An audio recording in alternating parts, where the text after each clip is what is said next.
नमस्कार बंधुरा बासवी रान्नाघरे सबाइके स्वागत। आज आमी कचुर दम देखाबो। गाठी कचुर दम एटी खेते खूबই ভালো লাগে।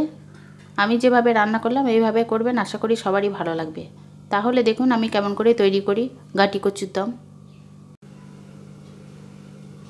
আমি এখানে 500 গ্রাম কচু নিয়েছি। প্রথমে কচুগুলো সিদ্ধ করে নেব।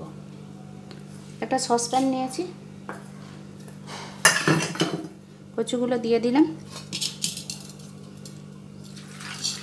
এবার জল দিয়ে সিদ্ধ করে নেব। ঢাকা দিয়ে দিলাম। গ্যাসের ফ্লেমটা মিডিয়াম করে দিয়েছি। এবার দেখব কচুগুলো সিদ্ধ হয়েছে নাকি। কচুগুলো সিদ্ধ হয়ে গেছে। এবার ছাড়িয়ে নেব। কচুগুলো এবার ছাড়িয়ে নিচ্ছি।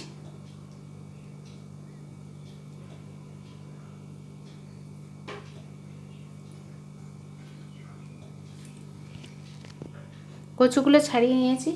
এবার পিস করে নেব। বড় বড় আছে, তার জন্য আমি একটু পিস করে নিচ্ছি। এরকম করে পিস করে নেব।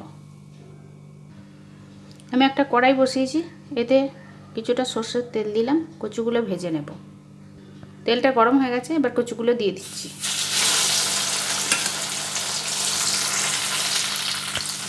এতে একটু হলুদ দিলাম আর একটু নুন দিলাম, দিয়ে নেড়ে নেব।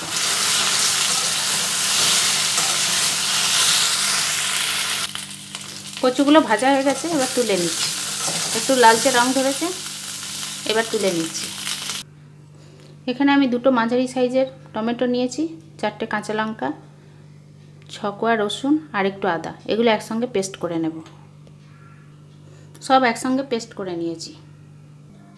এবার কড়াইয়ে 3 চামচ তেল দিয়েছি আর ফোড়নে দেব হাফ চামচ জিরে, একটা তেজপাতা, দুটো এলাচ নিয়েছি থেতো করে, আর দারচিনি একটু।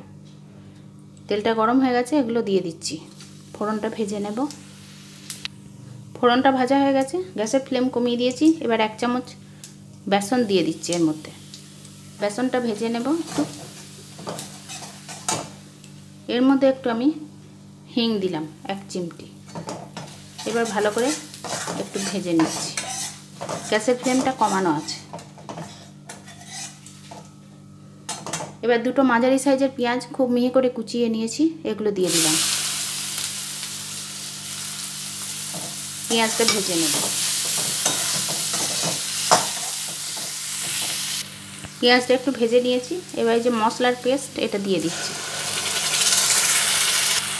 পাত্রটা ধুয়ে একটু জল দিয়ে দিলাম। এর সঙ্গে ধনে গুঁড়ো দিচ্ছি 1 চামচ, জিরে গুঁড়ো 1 চামচ, হলুদ গুঁড়ো হাফ চামচ আর কাশ্মীরি লঙ্কার গুঁড়ো দিলাম হাফ চামচ। আর একটু দিয়ে দিচ্ছি, এটা রঙের জন্য দিলাম। এবার কষিয়ে নেব মশলাটা। মশলাটা কষিয়ে নিয়েছি। এবার 3 চামচ টক দই ফেটিয়ে নিয়েছি ভালো করে, এটা দিয়ে দিলাম। গ্যাসের ফ্লেমটা কমানোই আছে। আবার নেড়ে নেব।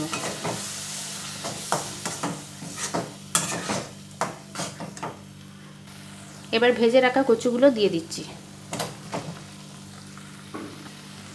দুটো চেরা কাঁচা লঙ্কা দিয়ে দিলাম। আবার ভালো করে কষিয়ে নেব।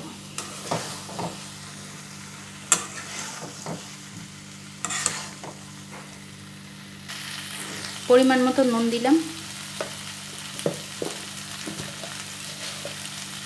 মিষ্টি দিলাম, 1 চামচ কসুরি মেথি হাতে করে একটু রগড়ে দিচ্ছি, তাহলে সেন্টটা ভালো আসবে।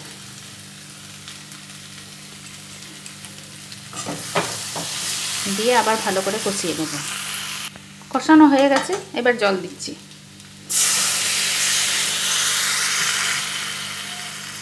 খুব বেশি জল দিচ্ছি না, কচুগুলো সিদ্ধ করা আছে। কচু সিদ্ধ না করেও করতে পারেন। এবার ঢাকা দিয়ে দিলাম। 2 মিনিট পরে আবার নেড়ে দেব। এবার দেখুন তরকারিটা হয়ে গেছে। গ্যাসের ফ্লেমটা বন্ধ করে দিলাম। এবার এর মধ্যে আমি হাফ চামচ গরম মশলার গুঁড়ো দিলাম আর ধনে পাতা কুচি দিলাম, দিয়ে ভালো করে মিশিয়ে দেব। ঢাকা দিয়ে 10 মিনিট রাখবো, তারপরে পরিবেশন করব। কেমন লাগলো বলবেন বন্ধুরা এই রেসিপিটি। তৈরি হয়ে গেল কচুর দম। এটি খেতে খুবই সুস্বাদু হয়, করে দেখবেন আশা করি আপনারা। আর যদি ভালো লাগে তাহলে সবাই আমার পাশে থাকবেন, কমেন্ট করবেন, কেমন হয়েছে বলবেন। সবাই ভালো থাকবেন।